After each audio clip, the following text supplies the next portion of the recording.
Bom dia, boa tarde, boa noite. Sou um dos integrantes do grupo 9. Voltei aqui para falar, só que dessa vez sobre o efeito Hall. Antes de ver o vídeo, é muito importante que você assista o vídeo anterior, feito pelo nosso amigo Vinícius, em que ele introduz o que é esse efeito Hall.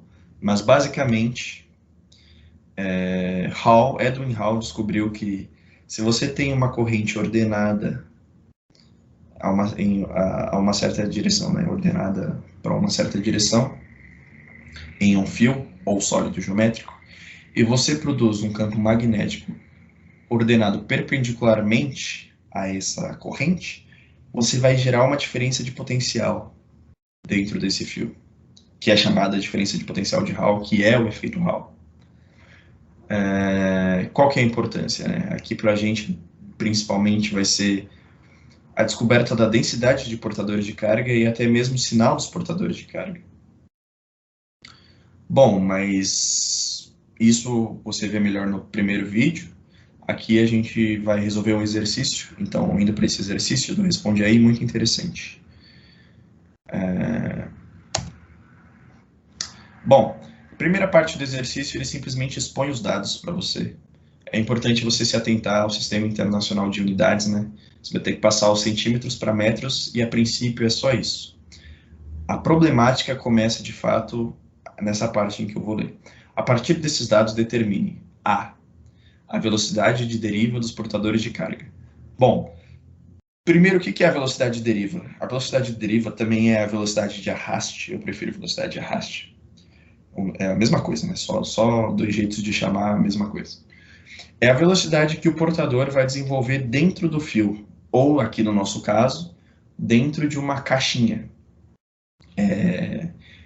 Fica mais fácil a visualização quando eu for explicar C. Então, se estiver meio confuso, eu vou chegar lá. Calma, quando eu estiver explicando C, esse negócio fica menos abstrato, mais concreto. Então, como que a gente vai calcular essa velocidade de arraste, né? A gente tem que a velocidade de arraste se dá ali, né, em A. VD, que seria a velocidade de arraste, é igual a EH, que é o campo de Hall, né? Dividido por B, que seria o campo magnético produzido. A gente não sabe quanto que é o campo de Hall, mas a gente tem a diferença de potencial de Hall.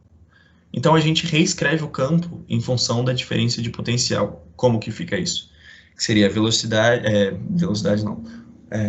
voltagem, né? Diferença de potencial de Hall, que seria a voltagem ali, dividido por D, que seria a profundidade. Porque você teria a profundidade da caixinha, né? Profundidade seria, acho que o melhor jeito de eu explicar isso sem estar mostrando numa imagem. Imagina uma caixa, ela seria a aresta inferior de uma das faces. De uma das faces em que a corrente estará passando. Por quê? Porque o campo é o fluxo, né? Então você vai pegar a diferença de potencial e dividir ali. Então você vai ter um negócio mais específico. Nessa segunda fórmula aí, a gente tem todos os dados. Então basta substituir e calcular. Então você vai ter que a velocidade desenvolvida pelo elétron dentro dessa caixinha vai ser de 6,7 vezes 10 a menos 4 metros por segundo. A segunda pergunta diz respeito à concentração dos portadores de carga. Bom, temos uma fórmula para isso também, em que o número de portadores de carga dado por N é igual a I, que é a corrente, né? Dividido pela velocidade de arraste, VD, vezes DL. DL vai simbolizar a área da secção transversal, que eu vou explicar melhor também quando a gente tiver a imagem, quando eu estiver explicando em C. E Q é a carga do elétron. É valor tabelado, né? Como o portador de carga aqui é um elétron, o valor tabelado é 1,6 vezes 10 a 19 coulombs. Novamente, temos todos os valores dados no exercício. O único valor que não seria dado, os dois únicos valores, né? Um é tabelado e o outro a gente descobriu em A. Substituindo tudo isso, temos que A resposta é 2,8 vezes 10 a 29 elétrons por metro cúbico. Então, essa seria a densidade de portadores. Densidade de elétrons, né?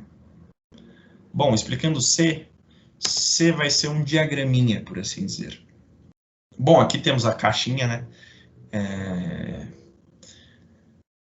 Eu falei que eu ia explicar melhor aqui. O D seria a profundidade. Então, esse 10 elevado a menos 2 metros. Esse M ficou meio estranho, mas é metros. E o L seria a altura, que é 10 a menos 5 metros. Então, seria de fato, se você multiplicar um pelo outro da área da seção transversal, né, que daria a arinha o fundo da caixa e a área do fundo da caixa. Então, a expressando melhor assim, se precisar, falta um pouco o vídeo e você vai entender melhor o que eu quis dizer lá em cima. Eu decidi expressar a corrente por I, então o fluxo ordenado de elétrons está indo da esquerda para a direita, simbolizados em azul aí, né?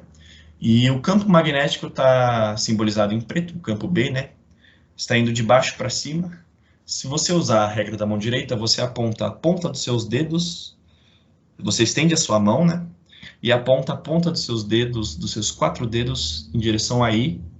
Quando você fez isso, automaticamente o seu dedão ficou apontado para B. Se não ficou, vira a mão aí e aponta o seu dedão para B. E você tem que a resultante dada é simbolizada pela palma da sua mão. Então, você tem que a resultante estaria entrando na tela, por assim dizer. Então, a resultante estaria deslocando os elétrons para a face mais atrás dessa caixinha, fazendo com que essa face ficasse negativa. E, consequentemente, a face mais externa, né, mais próxima de quem está vendo aqui, ficaria positiva. O efeito Hall é justamente a diferença de potencial dada por essas duas faces. Mais uma vez, esse exercício foi retirado do Responde Aí, né? Muito obrigado pela atenção. Qualquer dúvida, deixe nos comentários. E obrigado. Tchau, tchau.